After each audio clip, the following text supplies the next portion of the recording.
probably already know that everything is made up of little tiny things called atoms. You might even know that each atom is made up of even smaller particles called protons, neutrons, and electrons. And you've probably heard that atoms are small.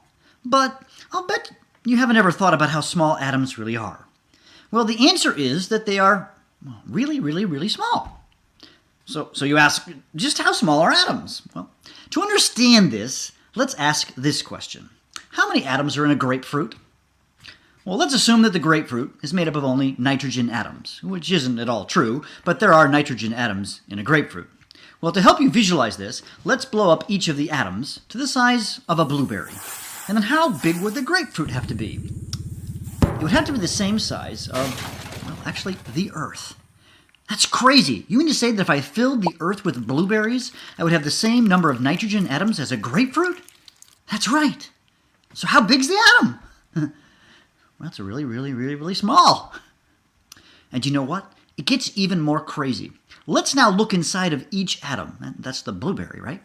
What do you see there? In the center of the atom is something called the nucleus, which contains protons and neutrons. And on the outside, you'd see electrons. So how big is the nucleus? Well, if atoms are like blueberries in the Earth, how big would the nucleus be? You might remember the old pictures of the atom from your science class where you saw this tiny dot on the page with an arrow pointing to the nucleus. Well, those pictures, well, they're not drawn to scale, so they're kind of wrong. So how big is the nucleus? So if you popped open the blueberry and were searching for the nucleus, you know what? It would be invisible. It's too small to see. Okay, let's blow up the atom, the blueberry, to the size of a house. So imagine a ball that is as tall as a two-story house. Let's look for the nucleus in the center of the atom. And you know what? It would just barely be visible. So to get our minds wrapped around how big the nucleus is, we need to blow up the blueberry up to the size of a football stadium. So imagine a ball the size of a football stadium, and right smack dab in the center of the atom, you would find the nucleus. And you could see it. And it would be the size of a small marble. And there's more. If I haven't blown your mind by now, let's consider the atom some more. It contains protons, neutrons, and electrons. The protons and neutrons live inside of the nucleus and contain almost all of the mass of the atom. Way on the edge are the electrons. So if an atom is like a ball the size of a football stadium with the nucleus in the center and the electrons on the edge, what is in between the nucleus and the electrons? Surprisingly, the answer is empty space. That's right, empty. Between the nucleus and the electrons, there are vast regions of empty space. Now, technically, there are some electromagnetic fields, but in terms of stuff, matter, it is empty. Remember, this vast region of empty space is inside the blueberry, which is inside the Earth, which really are the atoms in the grapefruit. Okay, one more thing, if I can even get more bizarre. Since virtually all of the mass of an atom is in the nucleus, now there is some amount of mass in the electrons, but most of it is in the nucleus.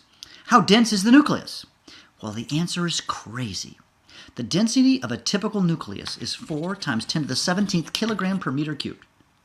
But that's hard to visualize. Okay, I'll put it in English units. 2.5 times 10 to the 16th pounds per cubic feet. Okay, that's still kind of hard to figure. Okay, here's what I want you to do. Make a box that is 1 foot by 1 foot by 1 foot.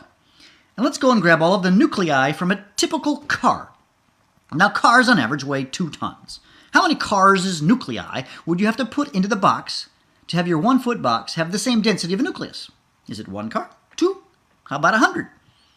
Nope, nope, and nope. The answer is much bigger. It is 6.2 billion. That is almost equal to the number of people in the Earth. So if everyone on the Earth owned their own car, and they don't, and we put all of those cars into your box, that would be about the density of a nucleus. So I'm saying that if you took every car in the world and put it in your 1 foot box, it would have the density of 1 nucleus. Okay, let's review. The atom is really, really, really small. Think atoms in a grapefruit, like blueberries in the Earth. The nucleus is crazy small. Now look inside the blueberry and blow it up to the size of a football stadium, and now the nucleus is a marble in the middle. The atom is made up of vast regions of empty space. That's weird.